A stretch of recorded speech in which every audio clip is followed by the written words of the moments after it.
umaasa pa silang magbago. Gusto ko na silang sukuan. Well, here we go again. The spotlight is on me. Ikaw ang dahilan kung bakit mas lumalala ang sitwasyon ng mga anak ko sa lola nila. Alis tayo. Bakit, Athena? Dahil ayoko nang maging pabigat dito kay Lola. Ayokong magkasira pa sila dahil sa akin. Your plan failed. Instead na paalisin si Ina, tayo ang pinaalis. Hoy, puyag ka ba? Don't shut on my sister! Huwag kayo dito! Okay! Ang yabang mo ah! Wait, Yuan! Oh my God! Yuan! No! Hanggang kailan niyo ako bibigyan? Sakit ng ulo. Lola, please. I'm sorry. You're hopeless! The both of you, you're hopeless! You're hopeless! Ikaw na magkalawin ko sa inyo dalawa! Lola. Lola! Lola.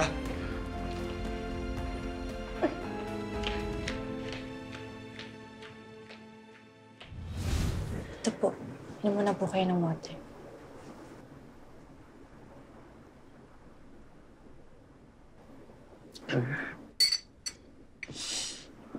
Kamusta po yung pakiramdam niyo? Gusto niyo po ba dalhin ko kayo sa ospital? I'm fine. I'm fine, thank you, Ina. Siguro masyado lang ako naging emotional kanina.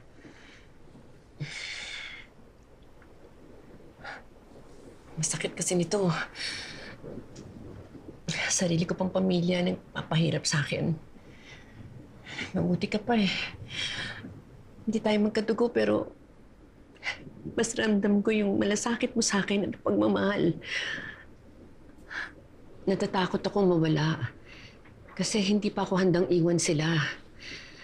Hindi ko alam kung kaya ko bang iwan ang lahat ng pinaghirapan ko sa kanila.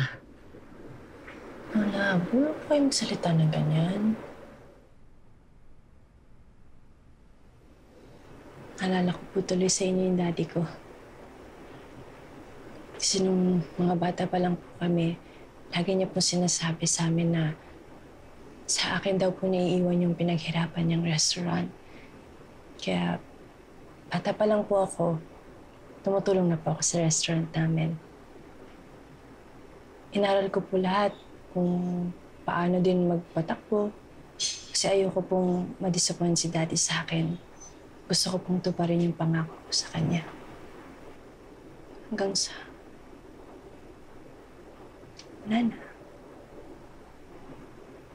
Hindi ko na rin po matutupad yun. Kasi wala na rin naman yung Manor Restaurant. Kaya naiintindihan ko po yung frustration niyo sa mga apo niyo. Sana lang po, sana lang talaga dumating yung araw na maisipan nilang magbago kahit man lang para sa inyo.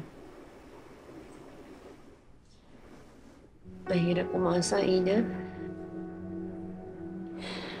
Masaya nga ako kahit paano nandiyan ka eh. Kasi may nahihingahan ako. Ina, huwag mo na ulit gagawin tatakas, ha? Hindi ko alam, ha? Huwag mo na gagawin yun, ha? Please.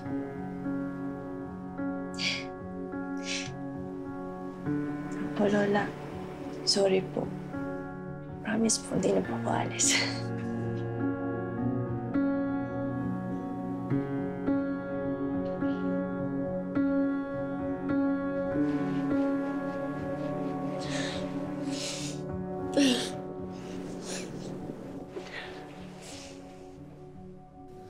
Huwag niyo na nga awayan ng lola niyo. Ayan, sumama na naman tuloy yung pakiramdam niya kanina. Lalo lang kayong pag-iinitan nun eh. At hindi ba kayo napapagod? Makipagbangayan sa lola niyo? Sino bang hindi nag-worry? Kahit ako naman. Kahit di nga siya nagbigay ng pang-bail. Eh kasi nga, napapagod na siya sa inyo. Buti na lang nandun si Francis para tumulong. At ikaw naman, Joanna, stop arguing with Mama.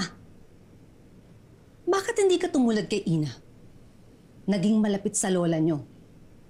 Something na hindi nyo nagawang pareho. Iintayin na lang bang maitsipwera kayo ng isang nobody? Do you really think na gusto ko yung nangyayari, Mom? Siyempre, ayoko matalo sa ina na yun. Ilalagay ko siya sa lugar niya. ipapakita ko sa kanya yung kaibahan ng temporary at permanent. Kumbaga sa tattoo, isa lang siyang henna. Unlike me, I will forever be Lola's granddaughter. At hindi na magbabago yun.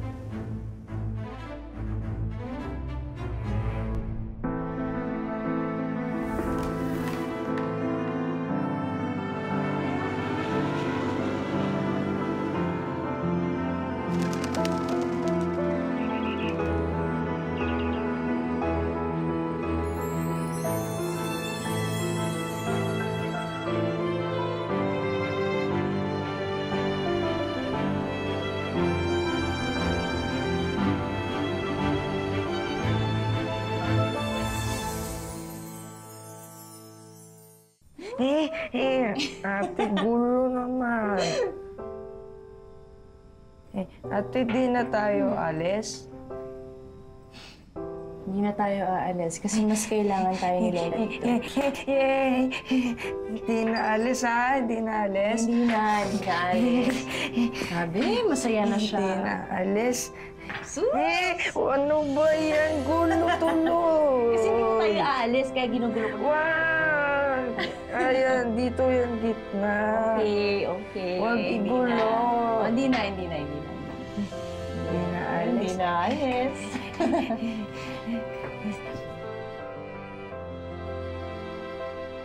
Sumama muna si Ate Ina.